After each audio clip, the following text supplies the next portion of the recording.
पितृपक्ष की कहानी। गांव के बीचों बीच गायत्री देवी का घर था। घर का आंगन बहुत बड़ा था, परिवार भी बड़ा था। उनके 2 बेटे थे, बड़ा बेटा श्यामलाल और छोटा बेटा मोहन। दोनों की शादी हो चुकी थी।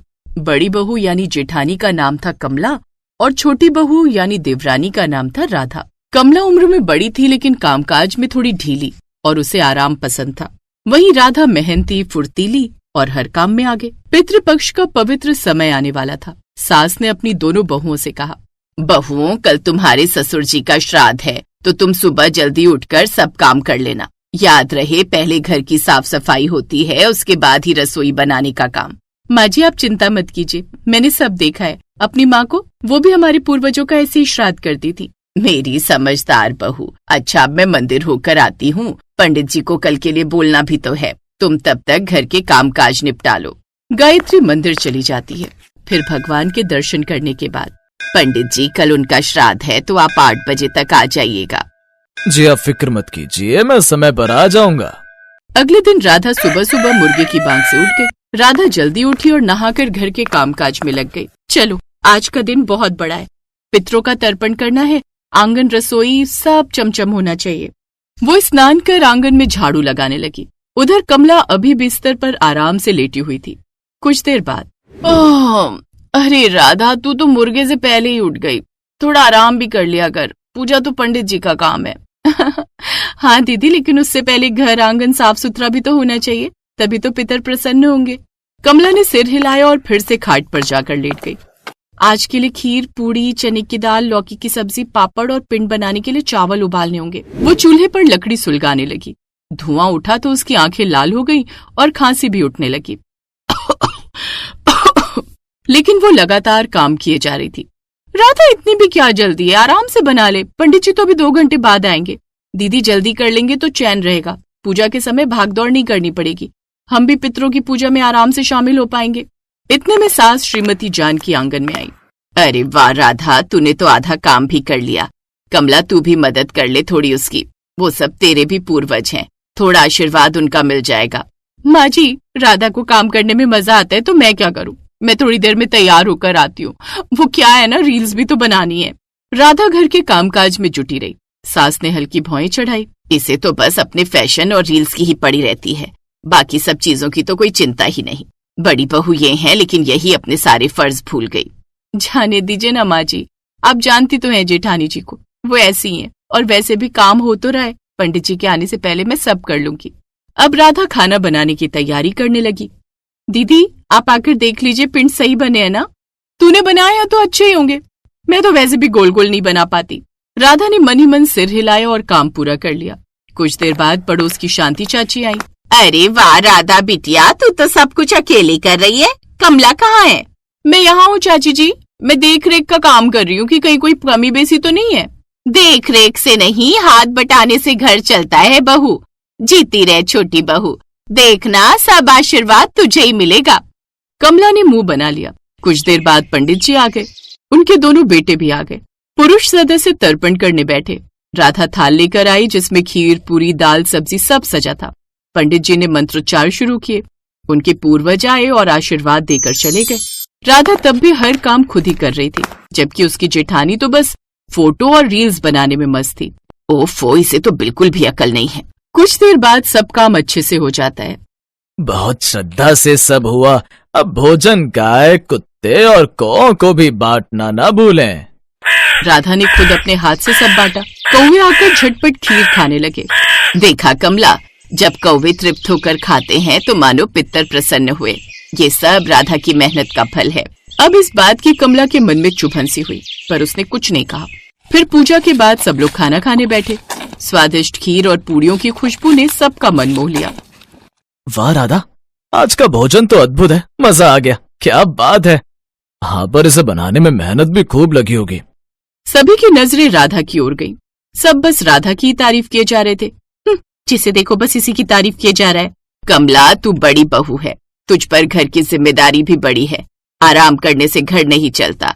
राधा मेहनती है, पर तू भी हाथ बटाएगी तो उसका बोझ हल्का होगा। और आप कहना क्या चाहती है माँ जी? क्या मैं घर के कामकाज में हाथ नहीं बटाती? कमला गुस्से में अपने कमरे में चली जाती।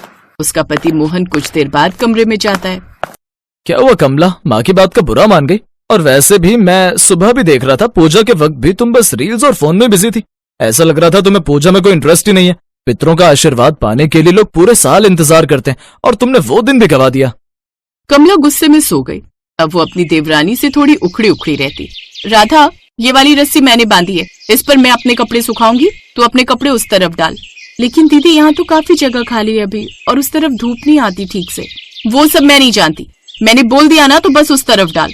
राधा बेचारी चुप हो जाती है और दूसरी तरफ कपड़े डालने लगती है। ऐसे ही वो कुछ दिन तक उसे परेशान करती रहती है। फिर एक रोज एक आदमी उसके घर आता है। आपने जो टिकट खरीदा है उसकी लॉटरी लग गई है, आप पूरे 30 लाख जीत गई हैं।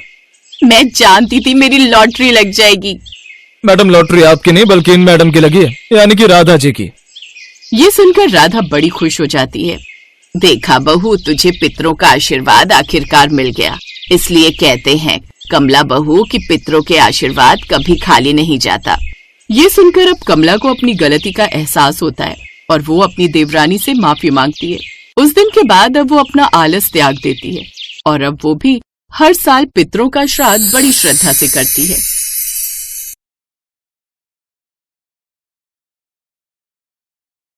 पितृपक्ष की पौराणिक कथा के अनुसार जोगे और भोगे नाम के दो भाई थे। दोनों अलग अलग घरों में रहा करते थे। जोगे के पास धन की कोई कमी नहीं थी, लेकिन भोगे निर्धन था। जोगे की पत्नी को धन का अभिमान था, तो वहीं भोगे की पत्नी सुशील और शांत स्वभाव की थी।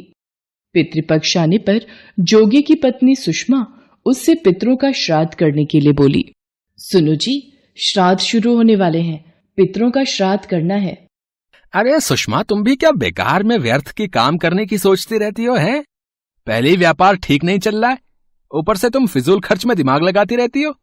सुनो जी, ये तुम इसलिए बोल रहे हो ना कि मुझे कोई काम ना करना पड़े और मैं परेशान ना हूं। आप चिंता मत करो, मैं कार्य में सहायता के लिए पार्वती को बुला लूंगी। इसी बहाने हम भी पकवानों के मजे ले लेंगे। पितरों के नाम पर पकवान खाने खिलाने का आनंद ले लेंगे। अच्छा ठीक है, कर लेना तैयारी, बुला लेना पार्वती को मदद के लिए। जोगे की पत्नी केवल अपनी शान दिखाने के लिए श्राद्ध का कार्यक्रम रखना चाहती थी, ताकि वो अपने मायके वालों को बुलाकर दावत कर सके। इसलिए वो श्राद्ध के कार्यों के लिए भोगे की पत्नी पार्वती को बुलाने जाती है। पार्वती, कल मैं पितरों का श्राद्ध कर रही हूँ, तो तुम सुबह जरा मेरी मदद के लिए आ जाना। ठीक है भाभी, मैं आ जाऊंगी। दूसरे दिन पार्वती सुबह आकर सारा कार्य करवाने लगी। पार्वती ने अनेक पकवान बनाए, फिर सभी काम निपटाने के बाद अपने घर वापस आ गई, क्योंकि उसे भी पितरों का तर्पण करना था। आ गई, बस काम करवा लिया होगा भाभी ने, और पकवानों को खाने के मजे मायके वालों के साथ उड़ाएगी। कोई बात नहीं जी, और फिर मैंने भाभी की मदद पितरों के लिए भोजन बनाने में की है, इससे मुझे दिल से सुकून मिला है। पार्वती, मेरी गरीबी और बदनसीबी की वजह से हमारे घर में तो पितरों को खिलाने के लिए कुछ भी नहीं है। कोई बात नहीं, आप अगियारी देकर पितरों के समक्ष हाथ जोड़कर पूजा कर लो। हमारे पितृ श्रद्धा भाव के भूखे हैं, वो हमारी गरीबी के हालात देखकर समझ जाएंगे। जब पितर भूमि पर उतरे वे पहले जोगे के यहाँ गए। अरे, ये सुषमा तो अपने मायके वालों की खातिर में ही लगी हुई है, सिर्फ दिखावे के लिए ही श्राद्ध किया है शायद। जोगे को भी देखो, बिना हमें अर्पण किए सबको खाने और खिलाने में लग गया। ये देखकर मेरा मन बहुत दुखी है। सुषमा और जोगे के घर ये सब देखकर पितरी बहुत निराश हुए। उसके बाद सभी पितरी भोगे के यहाँ गए, तो देखते हैं कि पितरों के नाम पर केवल अगियारी दे दी गई है। हमारे गरीब बेटा बहू ने कितनी श्रद्धा भाव से पूजा की है और अग्यारी दी है। कोई बात नहीं, हम इस अग्यारी की राख ही चाट लेते हैं। हमारे बच्चों ने हमारे लिए मन से पूजा की है, और पार्वती ने तो सुषमा के घर भी पूरे पकवान बनाकर भलाई ही की है। पितर अगियारी की राख चाटते हैं और भूखे ही नदी के तट पर पहुंच जाते हैं। कुछ ही देर में सारे पितर अपने अपने यहाँ का श्राद्ध ग्रहण करके इकट्ठे हो जाते हैं। अरे, आज तो मेरी संतान ने भोजन खिलाकर तृप्त कर दिया।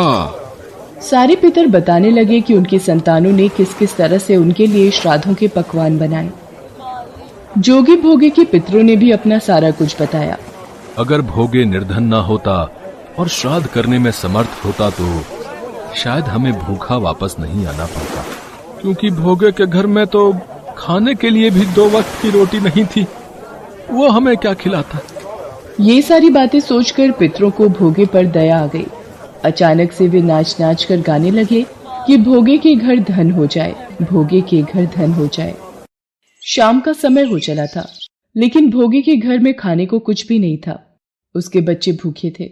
बेटे सोनू ने पार्वती से कहा, माँ, बहुत भूख लगी है। माँ, मुझे भी कुछ खाने को दो ना माँ, आज आपने कुछ भी नहीं दिया। क्या करूं, कहाँ से लाऊं भोजन? मुझे नहीं समझ आ रहा तुम दोनों को क्या दूं।